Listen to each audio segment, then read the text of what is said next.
Hey everybody, did you miss me?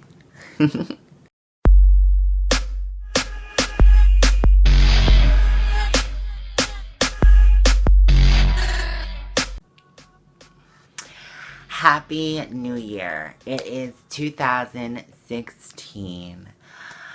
And I figured what better way to start off the new year than with part 2 to my New Year's resolutions video. Now, if you are subscribed and you have watched the first one, it focused a bit more on exercise, and this one is going to focus a bit on diet. Both are meant to kind of help you adapt a healthier lifestyle if that is your New Year's resolution. And so let's begin. My first suggestion, and keep in mind they are just suggestions, change aspects of your diet one item at a time or at a pace that you feel comfortable with.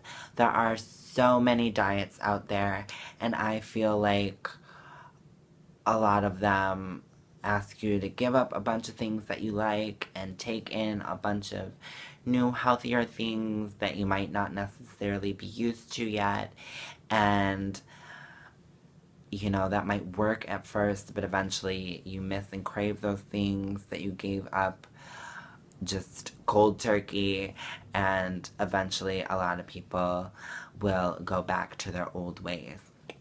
So I feel like the best way to have long-term success with changing your diet is to do it one item at a time or one kind of group at a time so that you can adjust properly to these changes. You might ask, where should I start? Watch your beverages. Watch what you're drinking. Because a lot of beverages have a lot of calories and a lot of sugar, particularly if you drink pop or soda, if that's what you call it. And when I began changing my diet, I personally started with beverages too, just because I felt like, you know, I would rather eat my calories than drink them. If I'm thirsty, there are a lot of things out there that can quench my thirst. But if I have a sweet tooth, you know, I can't eat a carrot. That's not going to help me. So I felt like, you know, changing it up through beverages first would help start a change, but be something that I might not necessarily be missing. Watch your sugar intake in general, because it can be kind of tricky out there. I watched a movie last year sometime that was called Fed Up, and it focused more on childhood obesities, but it had some takeaways for me that I felt could apply to adults as well. It focused on these kids who were considered obese and were trying desperately to change by exercise, and they weren't seeing any changes. It was because of what they were putting in their bodies, focusing on sugar, and how a lot of times the food industry might label things as diet or no fat or reduced fat to entice you to pick those items. But although they might have less fat, they might have more sugar. In my own personal life, I know someone who was exercising every day and seeing great results, and eventually they plateaued. And I told them about this film. I told them about watching their sugar intake, and them making that change allowed them to overpass that plateau and continue to their goal weight, a healthier weight. Another thing about sugar is you will see on food labels They have daily value percentages. It has it for carbohydrates, it has it for protein, various vitamins, if that product has vitamins, total fat, saturated fats, all the different things except for sugar. And at least according to that movie, I don't know if this is necessarily true, but I'm basing it on this movie, that's because the food industry doesn't want you to know just how little sugar you actually need in your daily diet. Now, if you want to give up sweets entirely, you know, that's your prerogative, but I personally don't. And if you don't either, this is my tip for you. Is just don't keep it in the house.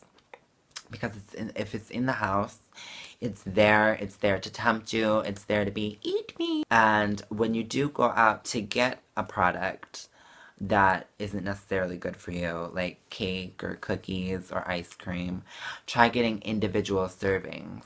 You can go to the store and get, you know, a slice or two of cake instead of a whole cake meant for a party.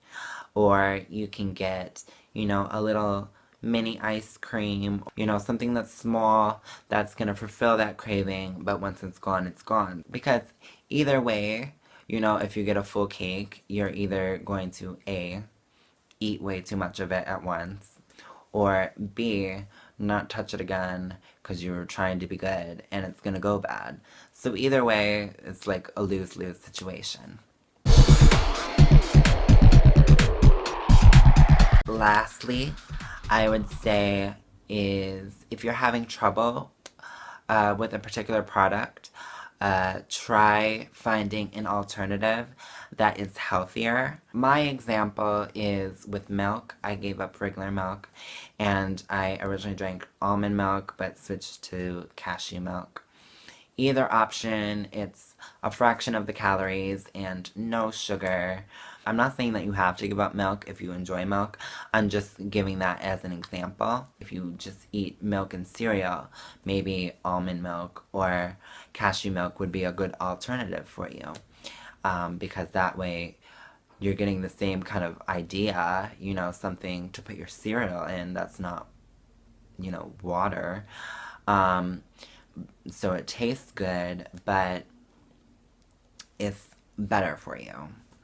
Because actually both of those products have 50% more calcium in it than regular milk. So, benefits. So those are my suggestions. If you have any personal suggestions that, you know, helped you improve your diet, please share them in the comments below so both I and any viewers can check them out. If you like this video, feel free to give it a thumbs up. Comment below, let me know.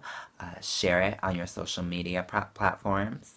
And, you know, rewatch it because you can't get enough of my beautiful face.